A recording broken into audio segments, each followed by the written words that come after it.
नमस्ते दोस्तों, चलिए आज सुनते हैं एक कहानी जिसका नाम है अर्धनारीश्वर शिव की कहानी। सृष्टि के उस काल की बात है जब संसार अभी आकार ही ले रहा था। चलिए इस पावन कथा को थोड़ा गहराई और नए भावों के साथ समझते हैं।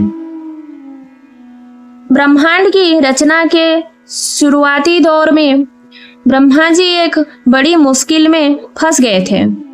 उन्होंने जीव तो बना दिए, लेकिन सृष्टि आगे नहीं बढ़ पा रही थी क्योंकि हर जीव अधूरा था। तब महादेव ने उन्हें सत्य का मार्ग दिखाने के लिए अपना अर्धनारीश्वर रूप प्रकट किया। उन्होंने दिखाया कि सृजन तभी संभव है जब पुरुष की इच्छा शक्ति और स्त्री की सृजन शक्ति एक साथ मिल जाए।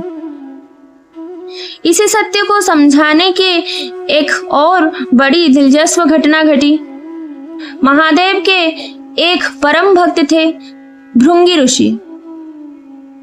वे शिव से इतना प्रेम करते थे कि उनकी भक्ति में लीन रहते, लेकिन उनके मन में एक गांठ थी। वे पुरुष और स्त्री को अलग अलग समझते थे और मानते थे कि केवल शिव ही पूजनीय है, माता पार्वती नहीं। एक दिन जब शिव और पार्वती साथ बैठे थे, भृंगी ऋषि वहां पहुंचे। वे केवल शिव की परिक्रमा करना चाहते थे। उन्होंने चतुराई दिखाई और भमरे का रूप धारण कर महादेव के चारों ओर घूमने लगे ताकि माता पार्वती बीच में ना आए। माता पार्वती ने देखा कि उनके भक्त का ज्ञान अभी अधूरा है। उन्होंने अपनी ऊर्जा या शक्ति को महादेव के शरीर से अलग करना शुरू किया। देखते ही देखते भृंगी ऋषि के शरीर से मांस और रक्त गायब होने लगा क्योंकि वह शक्ति का अंश था। अब ऋषि के पास केवल हड्डियों का ढांचा रह गया। वे इतने कमजोर हो गए कि गिर पड़े। महादेव ने तब मुस्कुराकर अपनी शक्ति अपनी पार्वती को अपने ही शरीर के बाएं हिस्से में समाहित कर लिया। वह दृश्य अलौकिक था। आधा शरीर नीलकंठ महादेव का और आधा हिस्सा ममतामयी पार्वती माता की थी।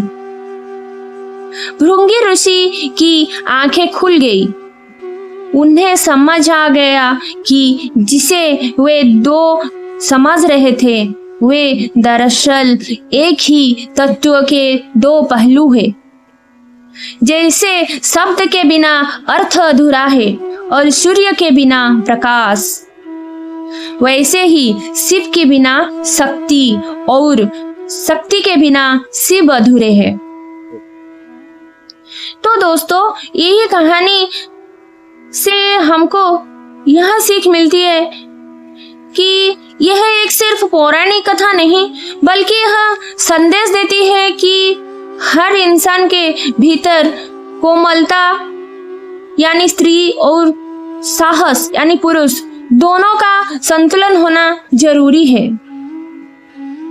तो अगर ये कहानी आप लोगों को अच्छी लगी है तो मेरे चैनल को जरूर सब्सक्राइब कीजिएगा। ऐसे ही नया और रोचक कहानी हम आप लोगों के लिए फिर से जरूर लेके आएंगी। तो इसके सहित ओम नमः शिवाय रहते हैं।